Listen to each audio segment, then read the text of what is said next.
Glad to be here. Tomorrow the president is going to deliver his budget to Capitol Hill. Better late than never, I assume you think?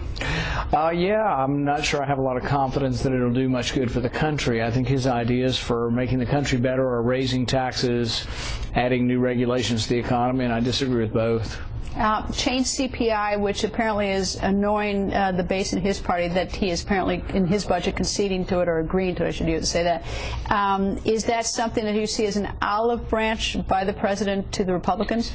You know, I think senior citizens are squeezed, and they're squeezed because their check stays the same and their prices rise. Can you squeeze some money out of seniors by doing all these manipulations to the CPI? You might be able to, but why don't we get an economy that grows so not everybody's so squeezed? You know, we're growing at less than 1% on average for the last 4 years.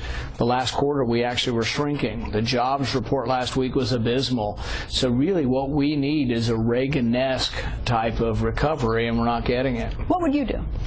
What I would do is that there are things you have to do demographically to Social Security to make it sound, but what I would do to make the economy grow is I would have an enormous tax cut. I wouldn't fiddle around with revenue neutral. I think Republicans' mistake has been, oh, we'll cut your taxes and we'll raise my taxes, or vice versa. We'll shift the tax burden around.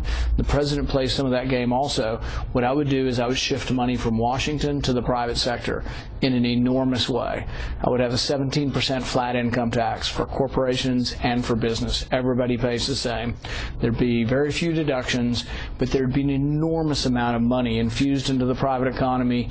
And when Reagan cut taxes, we had 8 million jobs created. The way as big as our economy now is, I think you'd have 11, 12 million jobs created. All right, well